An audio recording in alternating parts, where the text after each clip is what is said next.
So I'm trying. Does it work? Does it work? It works great. Works? Yes. I don't have to lean over? No. Okay. I don't have to scream into it? If we could all get our seats, we're going to get started here. Go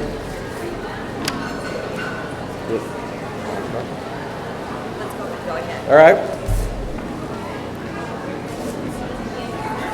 Welcome. Sorry, I have to use my glasses. Apparently, I didn't have enough carrots when I was little. So, for those of you who I haven't met, my name is Mark McCaffrey. I'm the chairman of the board of the museum. Happy to be here. Welcome today.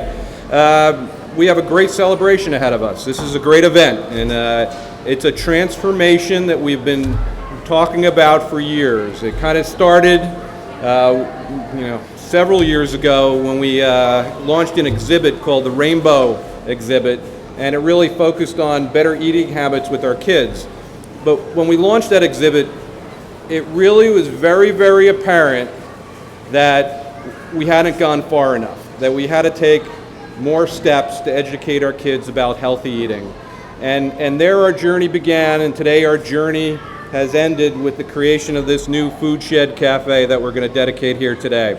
The Rainbow Market is kind of a carry-on from the Rainbow exhibit that we launched years ago. Again, focusing on the great colors around food and healthy eating. The noise behind us, kids having fun, so hopefully you can all hear me. All going good. The word FoodShed that we used to create this, the word FoodShed we used to create this really was done by taking a term that had to do with gathering people to eat into a market, to learn, to socialize, and we thought it would be very, very appropriate for today and the naming of this cafe. Again, thank you for being here. I have to acknowledge a few of my board members that are here with me today. Dan, and Dan's gonna get acknowledged later, but he's the mastermind behind this cafe here today. Kirsten Rhodes, also a fellow board member here with me today. I think I saw Irene Wong, who is here with me, and Patricia Eastman, who is also here with me. Thank you all for joining us here. I know we're coming out of busy schedules on a Thursday afternoon. Now with that, I am happy to acknowledge the honored guest here today, Sam Kass. Sam is joining us. I guess he's the former White House chef. Very impressive. I heard he's got some great stories if you want to grab him later about being in the White House. Some of them might be top secret, I don't know. He's also was the executive director for First Lady Michelle Obama's Let's Move national campaign.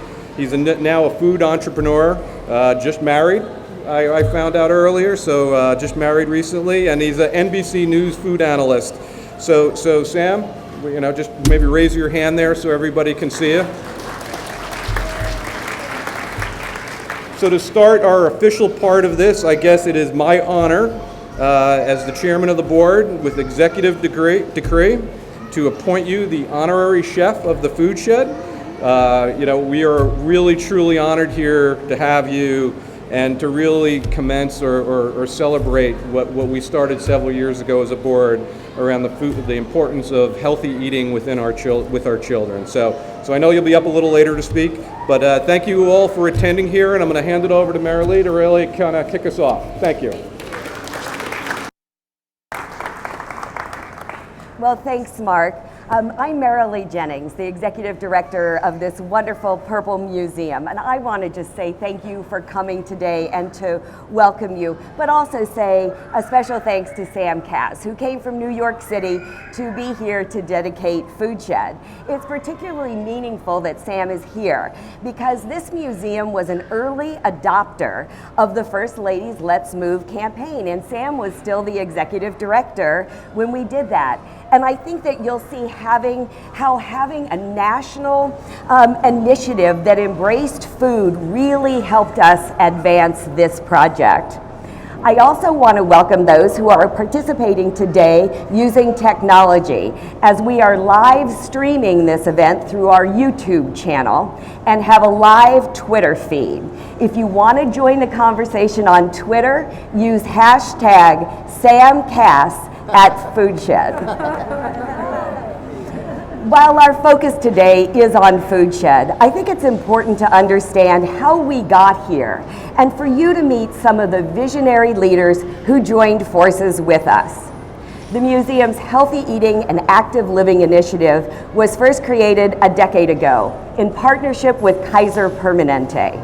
They were working on figuring out childhood obesity prevention strategies, and they thought, Children's Discovery Museum, they're just the right partner to put fun in the learning about making healthy choices.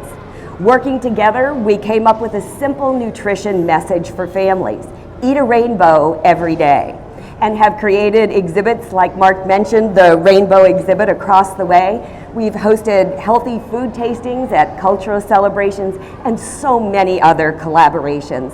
Kaiser Permanente truly helped shape our approach to and thinking about healthy programming for families.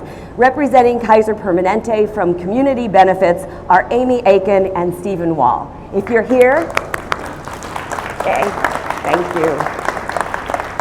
Another long-standing partner who had been working with us for years in supporting early childhood development produced their first ever children's book, the charming story of Potter the otter who loves to drink water. Soon after that, Potter became a member of this museum's family, and we created an interactive theater performance about why Potter chooses to drink water instead of sugary juice and soda. We didn't know then that Potter's message would be so impactful, but today FoodShed only offers beverages with no added sugar or chemicals, thanks to Potter.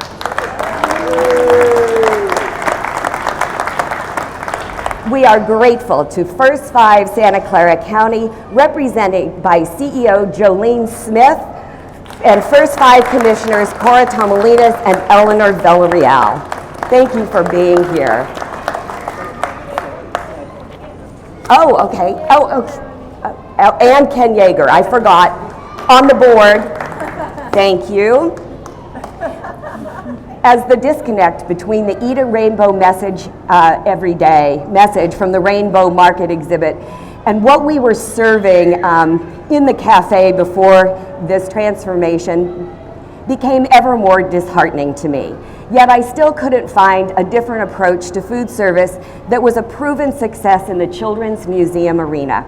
That's when Fred Farrar, CEO of the Health Trust, stepped in, not only with a recommendation for a stellar consultant to help us figure out a business model to make healthy eating both a visitor and bottom line success, but also a grant to hire them.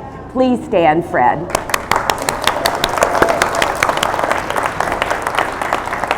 So you're going to hear more about County Supervisor Ken Yeager's role in encouraging the museum to be a leader by role modeling serving healthy food to families.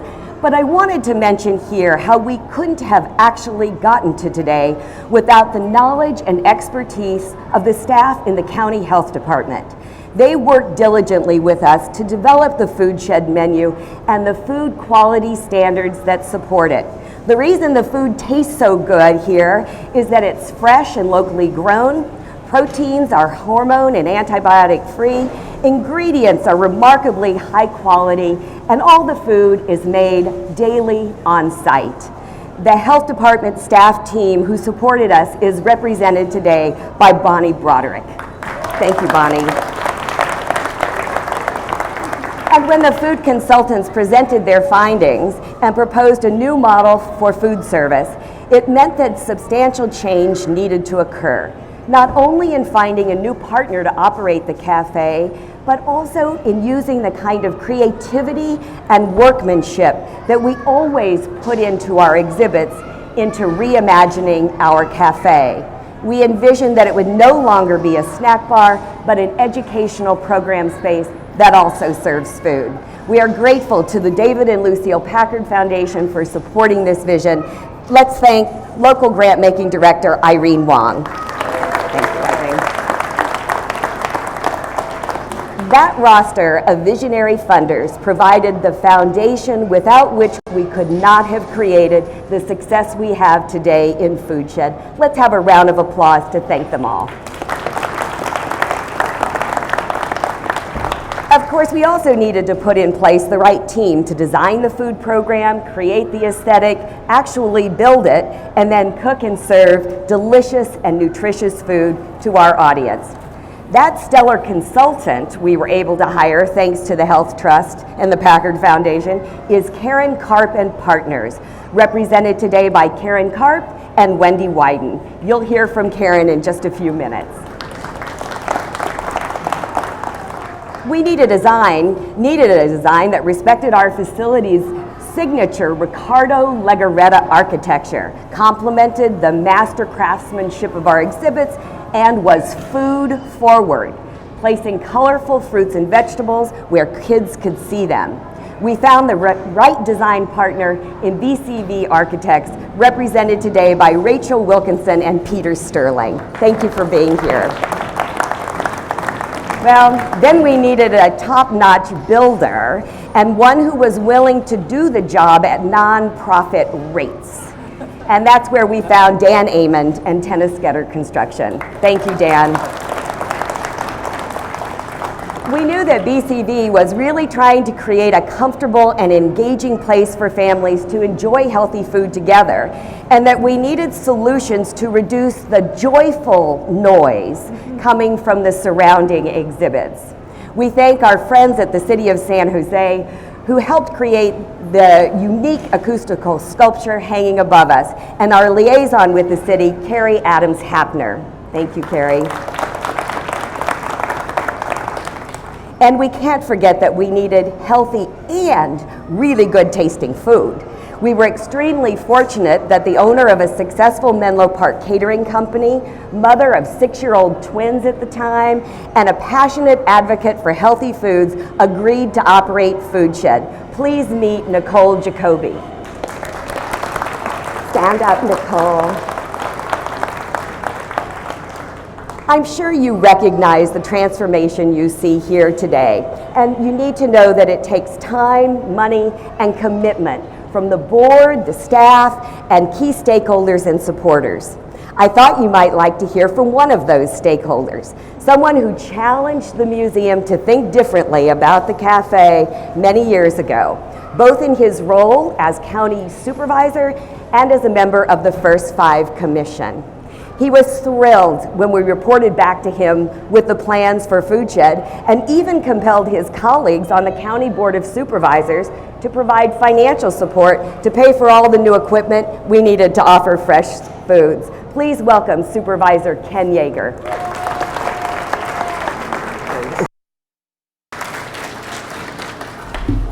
Well, good afternoon, everyone. It is a big day. Let's really hear it. Good afternoon, everyone. Well, thank you, Marilee, for that wonderful introduction, but also giving everybody a sense of how many people and how many organizations it takes to really make monumental change. You know, we all think, we all have great ideas and we all have our own network, but it's not until we connect those networks together that we can really make something like this happen. And I think one of the things that we've all learned here from this is how we always have to redouble our efforts to get all of the other people who belong to similar organizations involved, and not to get discouraged when we can't get something done just by ourselves. This took a lot of work and a lot of energy and a lot of partnership over a lot of years to make it happen, and yet it is so important that it did. I've been accused many times of being a little fanatical when it comes to children's health and having people eat more healthy, and I am fine to be labeled as a fanatic when it comes to this. Nothing is more important in a child's life than to have a healthy start. Not to have to worry about chronic illnesses as they get older that might be related to being overweight or to have diabetes or any number of issues. And I've also learned over time that you're not going to change society all at once. You're going to change it by one meal at a time. And so I've really been working very hard on trying to make sure that when I have control over any food, that food is going to be a little better than what it was if I wasn't involved. And that's why I led the effort at the county to have nutritional guidelines for every meal we serve. And we still serve over 1 million meals a year, and I want to make them as healthy as possible. Santa Clara County was the first government agency in the country that limited the toys that were handed out in Happy Meals if they didn't meet certain nutritional standards. And I'm taking Sam wherever I go. There's just no doubt about it. And then also working with the Water District and with First Five, getting the water filling stations in schools and in parks throughout the county. And you know, it's the small things that we can do to combat big food and big soda. And because they've got a lot more money and a lot more resources than we do. But by doing this together, we can bring about a change. And so I was actually here in 2008 for a soda-free summer. We were upstairs and we were talking about how important it is to get rid of the soda and to drink water. And then I came down here to the cafeteria, and much to my dismay, you know, it was the soda machine, and it was the pizza, and it was the candy bars, and it was the chips. And I said, hey, Marilee, what can we do? And she, you know, Marilee did a great job of telling you the whole story. I mean, so many people were involved in this, and she certainly, I think, was already thinking about the changes before our conversation. But I think it was just being a part of that transformation. And then it was almost 2 years ago, which is hard to believe, that Marilee and Karen came to my office very excited about their design for FoodShed. And I said, I want to help. And timing is everything. We had about 2 weeks left before supervisor could make budget requests. And so I submitted a budget request for about $80,000 for the county to help in this process, and we were able to get it funded with the support of the rest of the Board of Supervisors. And so the county worked collaboratively alongside the Discovery Museum to create the FoodShed. Here are over 325,000 children and family a year. A majority of them living in Santa Clara County will have delicious, healthy choices. And just looking over there, for some reason I'm just craving a carrot. And that's the idea of what we're trying to do with kids, that they don't need the pizza, they don't need the soda. Eating healthy can be just as fun and good tasting as anything else. So it's really wonderful to be with all of you today. Thank you.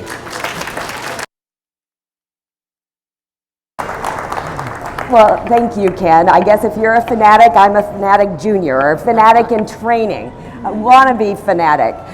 Thanks for all of your support in helping to bring FoodShed to fruition. As I mentioned earlier, every day the museum was open and children and families were visiting, I became clearer and clearer about the disconnect between our healthy messaging through exhibits and programs and the poor quality of food being served in the cafe. Yet at the same time, I became clearer and clearer about the reality that our staff are museum professionals and really don't know the ins and outs of running a food service operation. Thankfully, that's Karen's Karp's expertise. After working in the food industry for nearly 25 years, problem solving for and supporting food-related entities, including FoodShed at Children's Discovery Museum, please meet Karen Karp. Hi, good afternoon, everyone. I don't know how many of you were here for about 15 or 20 minutes before the seating started putting out for this event, but this cafe was completely full of children and their parents and their grandparents eating lunch. And I went and did a quick little look around to see, what are they eating, right? What are they eating? Are they eating well? What did they buy? What do they like? What's the atmosphere like at the table? It was bustling, it was noisy, there was just joy everywhere in this cafe. But most importantly, the thing that I noticed was that every single person sitting at a table was eating something that they purchased here, which is very, very different from what it was here 2 or 3 years ago when 80 or 90% of the people sitting in this cafe had brought their own food. Now, there were still some little cereal bags and some cut up this and some cut up that, and it was very lovely, but every single person sitting in this cafe today at 12:30 had purchased their meal from FoodShed. So I'm going to get to the financial piece of this in a second. Marilee told me I had like 5 minutes. I'm going to do my best. I do have 5.5 points to make. So the first thing, and I've told this story a lot of times, so if you've heard it before, I apologize. When I first met Marilee, we were doing some other work for the Health Trust, and I came over here to meet Marilee, and I walk into the museum, and it's Monday, and the museum's closed, and she brings me down the hallway past the fire truck that I used to take my nephews who grew up here to play on. She apologized for the cafe, but she didn't so much apologize for the food at the cafe. It was closed, there was no business that day. She said, here's the thing, we have this cafe and it's not working, and it's in one of the most prominent pieces of real estate that we have in the museum. Surely we're going to have to move it. And I said, are you kidding me? You have the cafe in the most prominent part of the museum, and you want to use the cafe to proliferate your health strategy. You could never get this space back if it was dedicated to something else, right? It's a little bit like a farm. If you pave over a farm and put a building up, it is almost certainly never going to become a farm again. You take this cafe out of Main Street, it would never make it back here. So I was like, this is great. And she was just like, okay, whatever. So she put us to work, and as she mentioned, with generous funding from Fred and the Health Trust, to first of all just sort of look at the environment. Nothing so much the environment here, but look at the environment around the Bay Area, around California, around the country for children's food and snacks in cultural institutions. We looked mostly at children's museums, but we also looked at science museums, at tech museums, and other cultural venues. What are people serving? How are they doing it? Who has a vision that we thought we might want to kind of adapt and bring here? And to tell you honestly, we saw a lot of great things, but we didn't see anything that said to me, it's a perfect match for the amazing energy and creativity and approach that this cultural institution takes. And nothing, quite frankly, with the specific kind of cultural diversity that this museum serves. So I said, there's a lot of good elements, but we're going to have to do something really from the ground up, from the culture of this organization. And she gave us the go-ahead. So we did two things simultaneously. We looked at all the best practices, we put together some conceptual ideas, we got ourselves familiar with them and the culture and the types of experiences they have, etc. And we created a couple of different business models. The board was really anxious to hear about these business models because I think at some point they thought, if we're going to get rid of it, Marilee, through her engagement team we're already doing with the board, to show that if this cafe is going to function as an education center and as an exhibit center of the museum, why not program it as an education center and think of it like you think of every other exhibit space in this museum, and look to support the operations to some degree, and we weren't sure what, with education funding money. And I was very nervous to bring that to the board because I know they're all very smart businessmen and women, and I was built up with enough fear, I think, that they would tear my ideas right down. Never. A little bit the first time. A little bit the first time.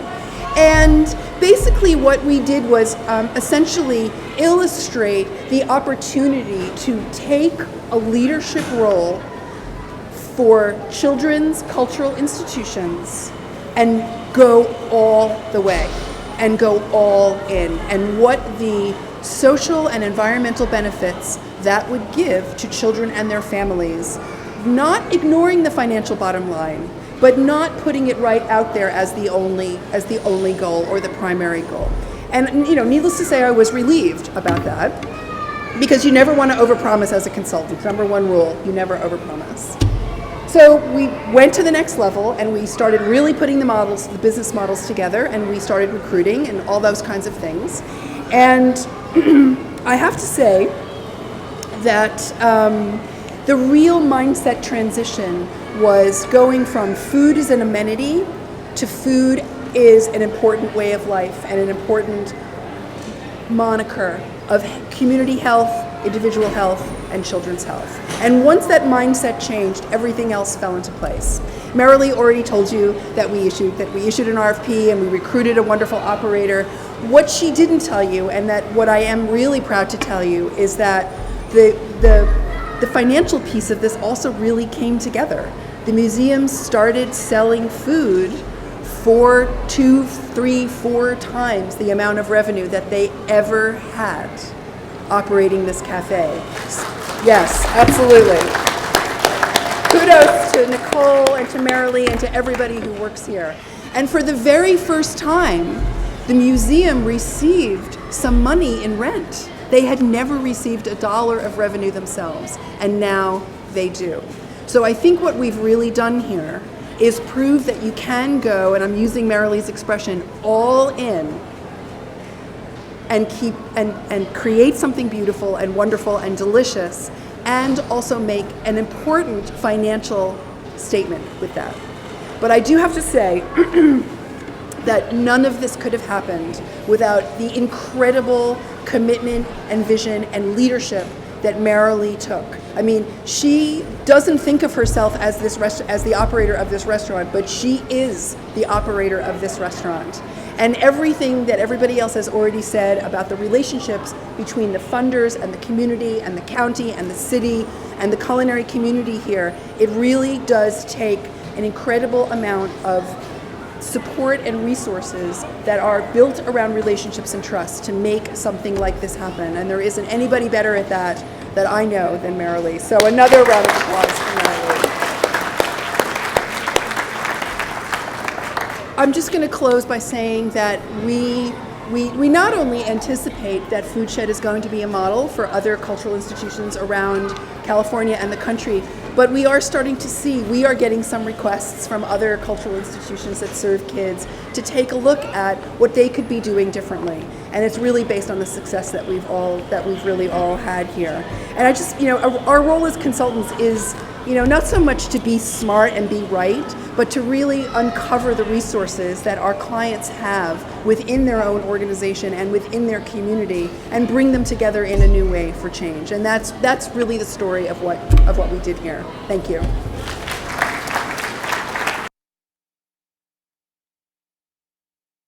You can see why Karen was the right consultant for us. Within minutes, she knew exactly the right direction to recommend we go in. So let's fast forward now to the time in the early work with our new food service provider, Nicole Jacoby, in thinking about the menu for our new healthy eating cafe. I challenged her to create a kids meal, but put the rules in place that it couldn't be in a box, couldn't be in a sack, and absolutely no toys included. Nicole came up with the idea of a Discovery bento box where kids could engage with fresh food by choosing items from a rainbow of colorful fruits and vegetables. That's when the rainbow station that you see prominently over there behind the sneeze guard was born. As a way of introducing today's honorary chef, Sam Kass, to FoodShed's concept, we thought it would be great to have some kids tell him directly what it's all about. Are the kids ready? They're ready. Let's see them. So please welcome children representing the rainbow. Red, orange, yellow, green, purple, blue, and then the full rainbow. And staff members Krista and Casey Jane, who've worked with them.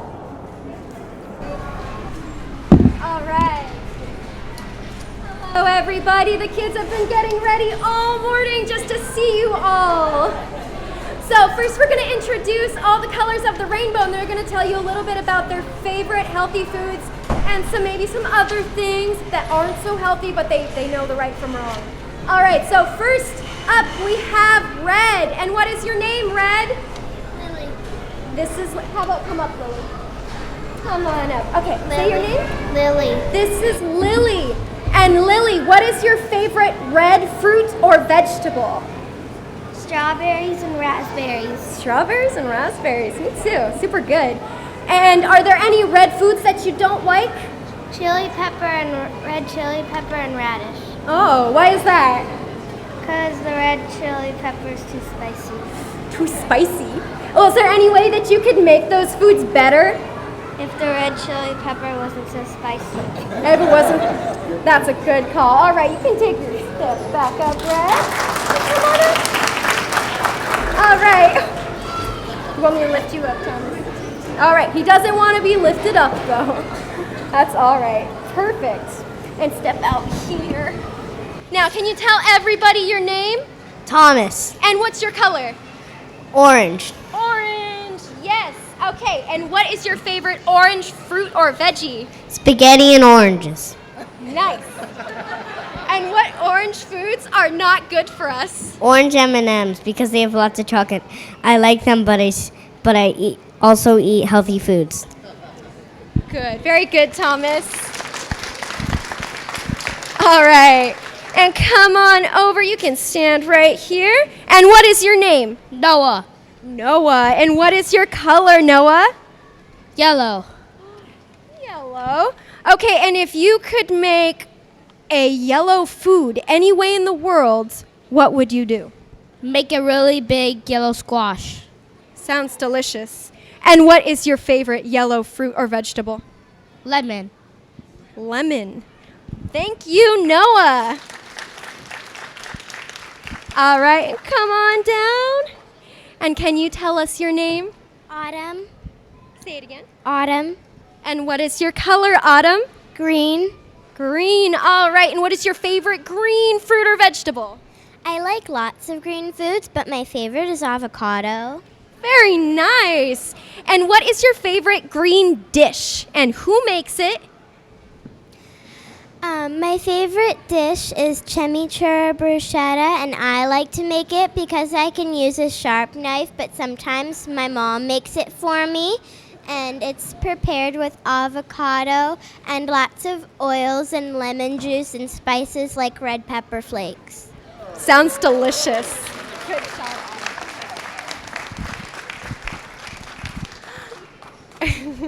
And what is your name? Marissa?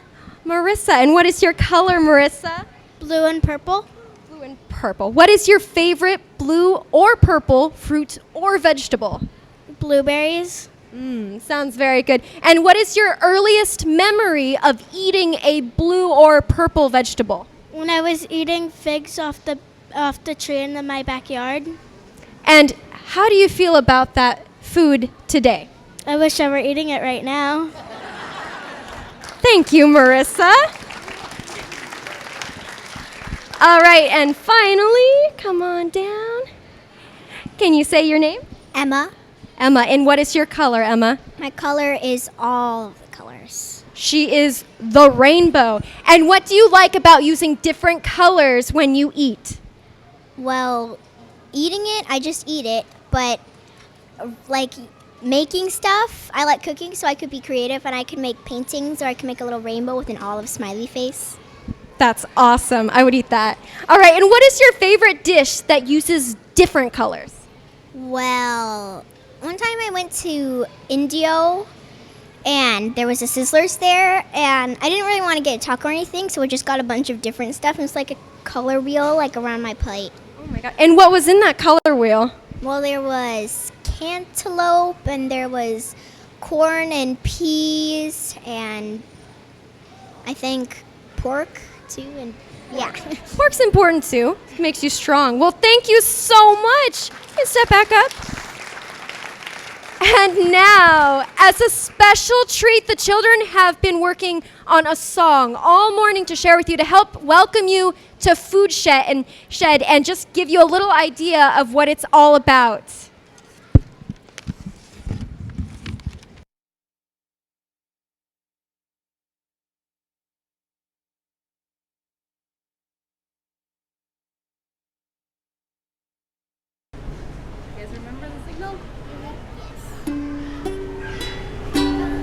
Gotta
so much, everybody. Everybody step on stage.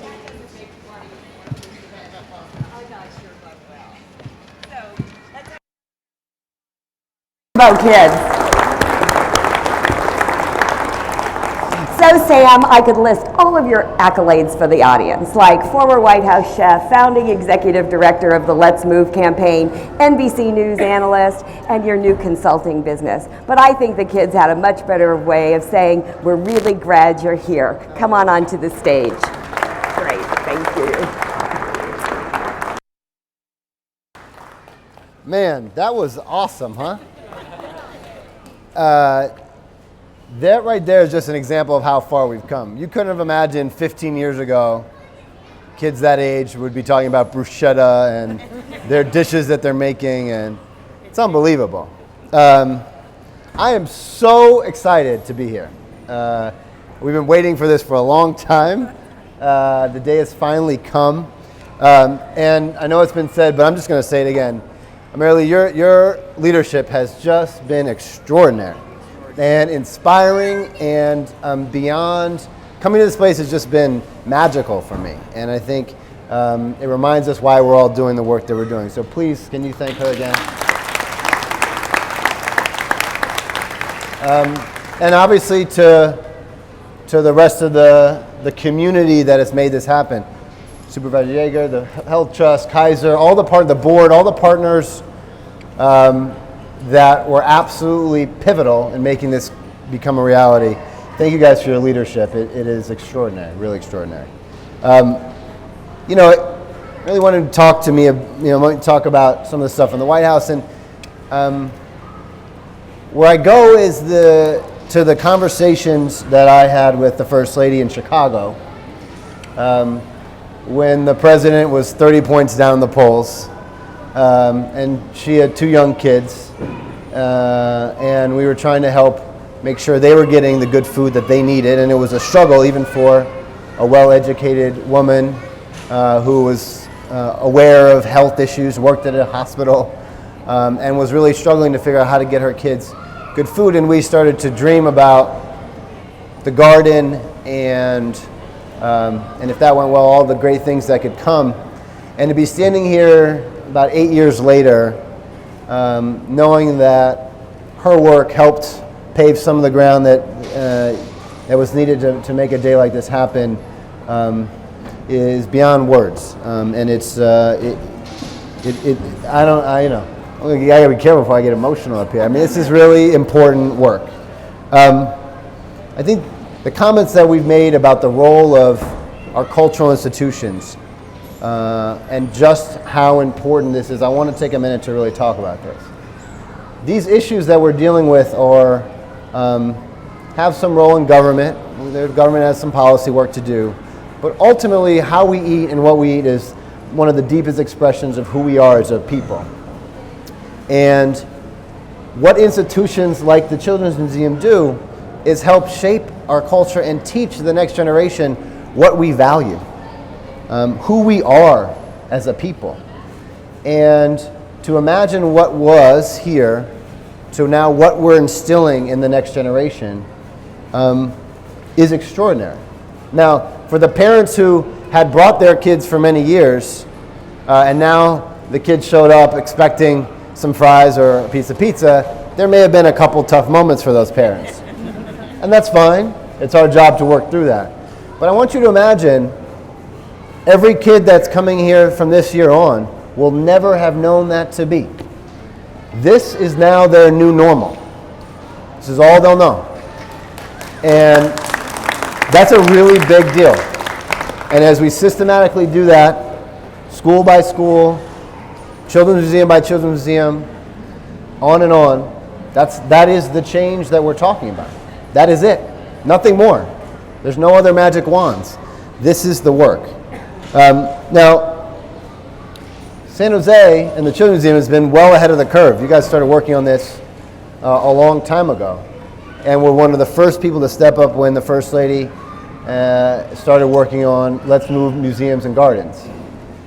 Now there's over 700 museums and gardens across the country who are doing similar work like this.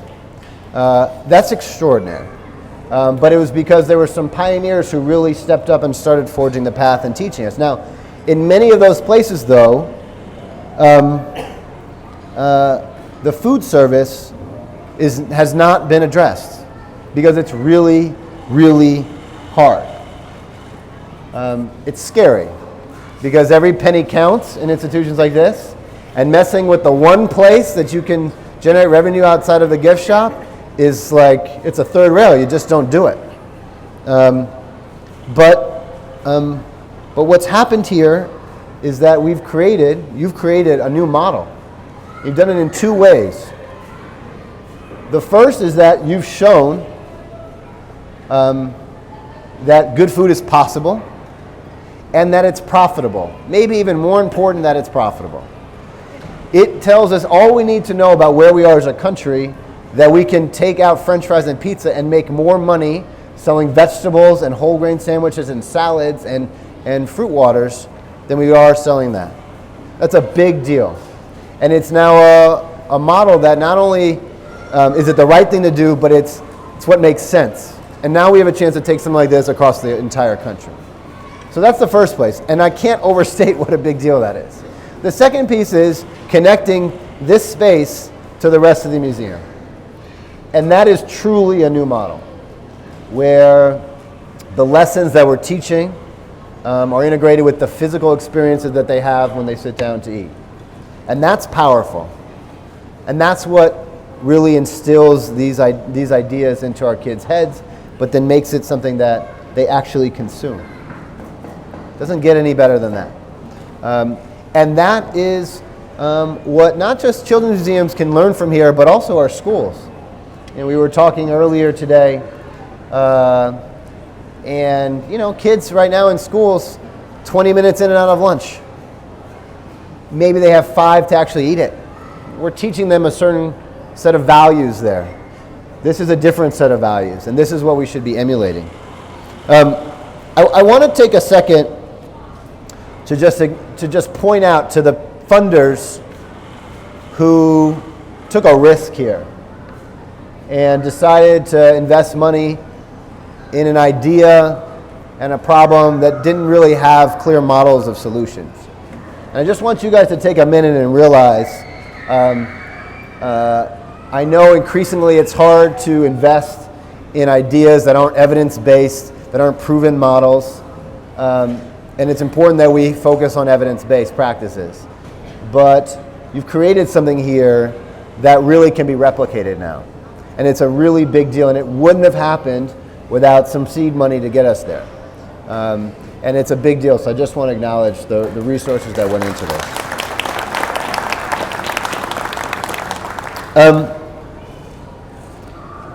When you walk in here, I see where we are, and I see where we're going. But I also see what's at stake. You got to remember, 1 in 3 of the kids walking through this museum, 1 out of the 3 of these kids are on track to have diabetes in their lifetime. 1 in 3. You can imagine what our country is going to be like if a third are diabetic on every level: economics, health, education, national security, our economy. So that's why this is exciting, but also where we're going is so exciting. The plans to expand the garden and to get the outdoor physical space is extraordinary, and that must happen as soon as possible. Really building on a foundation here and continuing to envision what a different way of life and teaching kids is going to be critical to continue to fight upstream. We have a lot of work left to do to make this a reality. But the accomplishments here around the no soda policy, and that new soda is delicious, because we know the challenge of sugary drinks is so big, is a big deal. It's an innovative strategy that can be replicated in the grocery store and lots of other places. The bento box is awesome, so good, because this has to be fun and enjoyable. It has to be full of love. It has to make kids happy. If this future that we're talking about doesn't taste good and isn't fun, it's not going to work. Because nobody wants an unappetizing, like flaxseed oil tasting future that's boring. I don't want that. I'm a chef. Like, I love good food. I don't want that. So these are the things that are leading us to this next phase of work. And it's so exciting. I think the ultimate goal is to figure out ways to leverage the work that's going here for parents to take it home to their houses. Or, and maybe more impactful, for kids to take it home to their houses. I can't tell you the number of times, including Sasha Malia at times, who were the ones who were like, no, that's not how we do this anymore. Kids can take leadership if they're just given a chance. I mentioned this story briefly this morning, but my last garden harvest, there's thousands of stories, which we can talk about as many stories as you want in a minute. But the last garden harvest that I did before I left the White House, we sat down to eat a salad, a kale salad with grilled chicken. And we did it in front of about 150 press in the state dining room that we had just harvested this food. And the First Lady of the United States, so it's kind of like a big thing for these 10-year-olds. And the little boy, as we sat down, kind of pulled me over nervously and said, he said, Chef, I've never had a salad before. And it was sort of like big stakes to have your first salad. And it made me a little nervous because everybody was watching this poor little boy. But we gave him a chance to try it and made it okay if he didn't like it exactly, but said give it a shot. And after he took his first bite, he screamed to the point where the rest of the room, the First Lady, looked over like, what's going on at that raucous table over there? He screamed, I love it. Finished it and had a second bowl, right? Because we made it fun, we had him help prepare it, and he had a place in the whole process. And I learned that lesson time and time again, and that's what's starting to happen here. So how do we take that beyond the walls of the museum, I think, is the next phase of work. But I just want you to be super proud of what you've accomplished. I'm beyond proud to be an honorary chef here. I will wear this jacket with pride. But it's just, it's a great joy for me to see all that's happening here, and I will make sure the First Lady knows about this work and be advocating to take this model to places across the country. So thank you guys so much for all that you've done. Will you take a couple of questions? Yes, absolutely. Well, I'll get that. Sam said he would take a couple of questions from the audience, so. Happy to take any questions.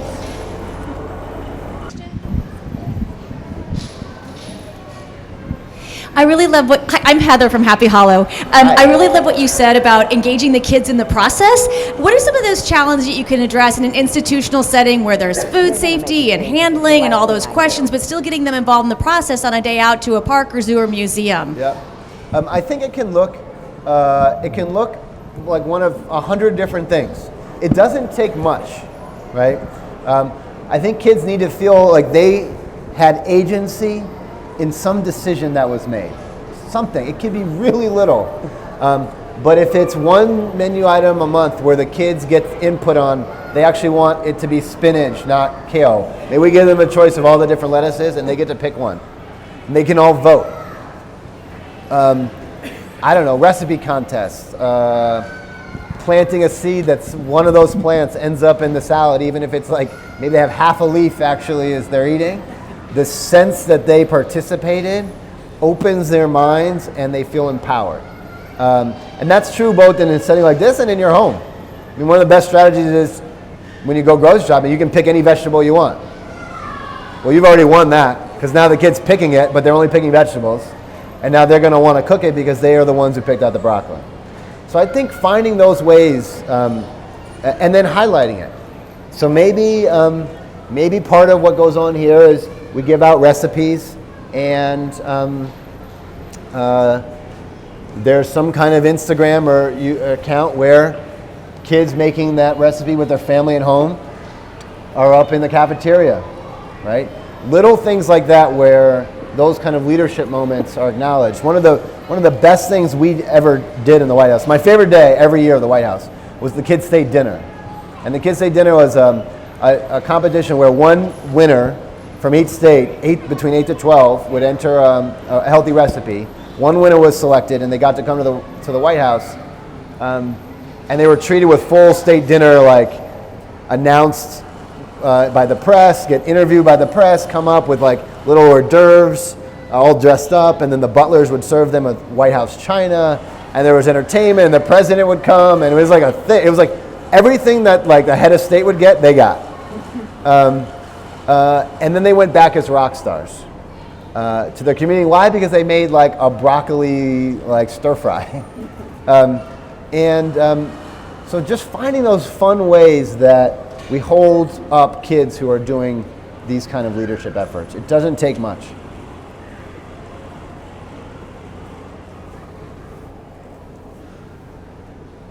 I got you, man. Don't worry. Hi, I'm Cecilia, and I know that you were at the recent climate talks in Paris. Yeah. And I was wondering what your take is on is food and sustainable agriculture really big part of that conversation yet? And do you have any comments on that and how to move that forward? I have lots to say on that. Right now, there is the issues around health of humans and health of our environment and climate change are converging, and they need to converge because they're inextricably linked, and we are not going to be able to improve our health if we don't tackle climate change. Climate change is the biggest threat to public health that we face. It's going to be very difficult to maintain the produce or the food supply that we have now, which is failing us in the future. Just even maintaining the status quo, as unfulfilling as it is in terms of the promise to our citizens to nourish them, it's going to get much harder in the future. So we have a lot of work to do to figure out and opportunities to bring these two issues together. Climate change, food and agriculture globally is 25% of greenhouse gas emissions. It accounts for most of the water use around the planet. It is a core to the issue. And now as global leaders have to figure out how to bring down their emissions, food is going to increasingly be a part of that. It's also, very powerfully, the place that an everyday citizen can take action. I'm sorry, and I worked in the White House, and the president's one of my closest friends. I don't know what to do about coal-fired power plants. I'm going to turn on my lights. I got to go to work. I'm going to get in my car. There's very little in those. I can't shift that policy. But I am making choices every day in terms of what I eat that can have a real impact. And food is also a language that people understand when it comes to climate. So when I tell people that, champagne growers are buying land in England because they don't think they're going to be able to make champagne in Champagne anymore, people are like, oh my God. So I know my champagne drinkers. And then when you tell them that coffee is likely going to be out of reach for our grandkids because the cost of production is going to be so high because of climate change, then it's like, oh my God, well, we have to do something. And then it's like chocolate, which is also in serious threat because of climate. Then it's like everybody's like, okay, stop everything. We must solve this problem right now. I'm going to lose my chocolate. Because it's a language that people can relate to. So I think these issues are deeply intertwined and need to be ever more so talked about on the same sentence. Yes, this is my man over here. You were great. What's your favorite food? No, what's Obama's favorite food? Yeah, nobody cares about my favorite food. So normally when the press asks me that question, I tell them that it's top secret information. It's not top secret information. But since it's you, I will answer. So he eats very healthy. He eats lots of vegetables. He eats lots of whole grains, lots of fish and chicken. When he wants to splurge and just have some fun food, he loves a good cheeseburger with a tomato. But but he's a pretty disciplined guy. And there's no like crazy midnight snacking or anything like that. Yeah, sorry, I got no ridiculous stories there. I would tell it if I had it, because why not? But yeah, no, he eats pretty healthy. To be able to perform at the level that he performs every day, to have his brain working that well under such pressure, you got to eat really healthy. What's your favorite food? That's my man.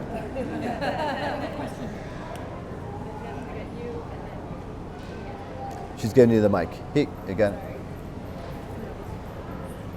Do you ever have a craving for a slice of pizza? That's like asking me, are you a human being?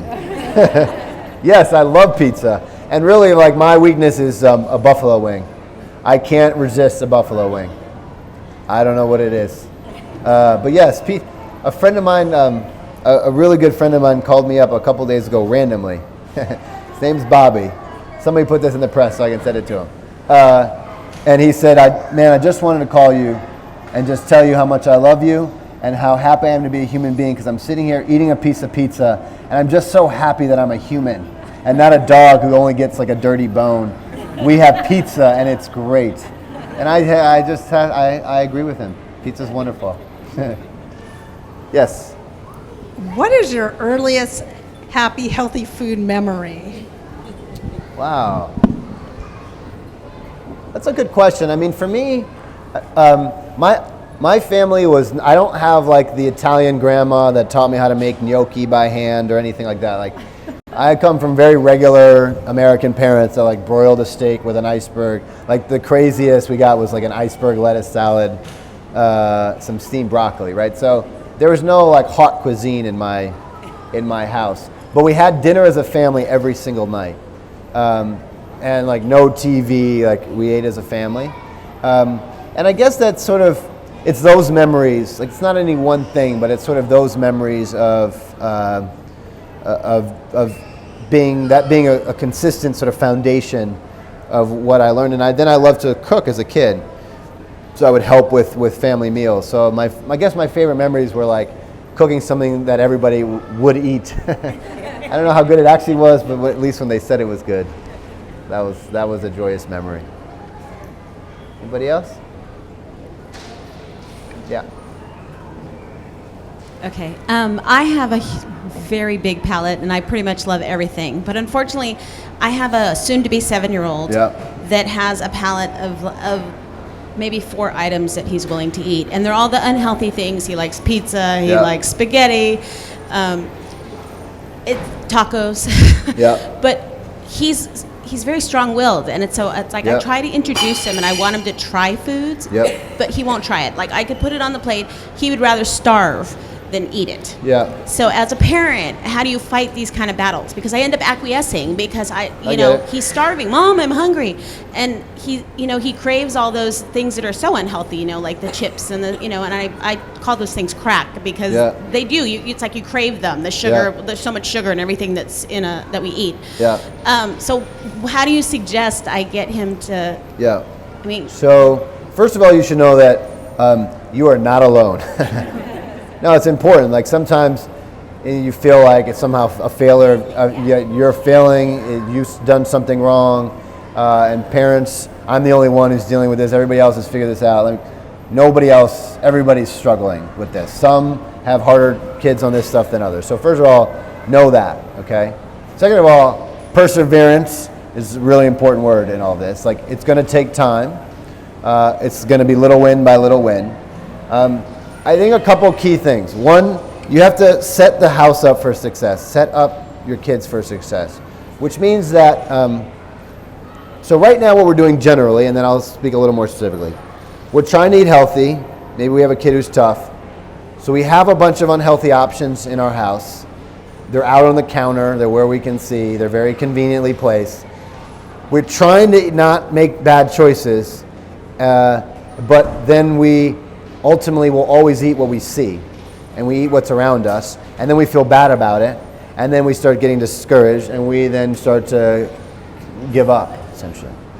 So the first thing I would do is keep a couple of the key things that like he really loves in the house, put them on a shelf, and get rid of all those other stuff.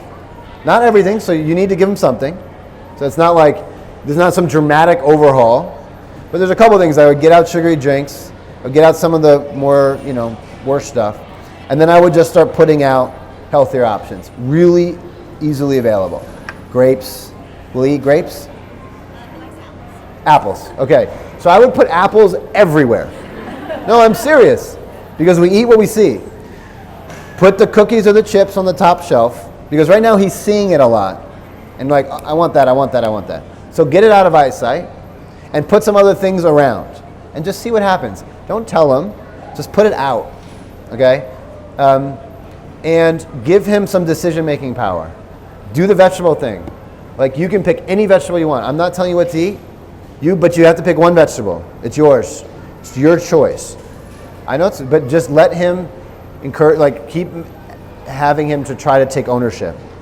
And then you just got to find ways that he keeps trying, because their palates change day to day, week to week, right? So it could be no for 12 weeks in a row. It could be no for 2 years. And then for some reason, wait, you like olives now? Like, what? But that's what happens, because they're evolving. So you got to just keep trying to get a taste in. But just try to set him up so it's easier for him without thinking, because you want to try to have him try things when it's not the battle. When it's just on his own, it's like, oh, what's that? So it's not you telling him what to do. And just, it's like... Right. So then my recommendation is only come to the Children's Museum to eat. Yeah. Thank you guys. Thank you guys so much. Thank you. Thank you so much, Sam. And getting your seal of approval just makes me feel really fantastic. I think we're more inspired now than ever, so watch out. Tell the First Lady, watch out. We, of course, wish you great luck in everything that you do moving forward, and always know you're welcome here. I will come back. That's great. So for those interested, the museum is publishing a case study of the evolution of FoodShed.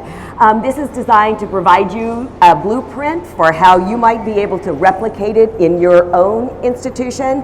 An executive summary is available today at the front desk as you exit, and we should have the full study done, I would guess, in 4 to 6 weeks.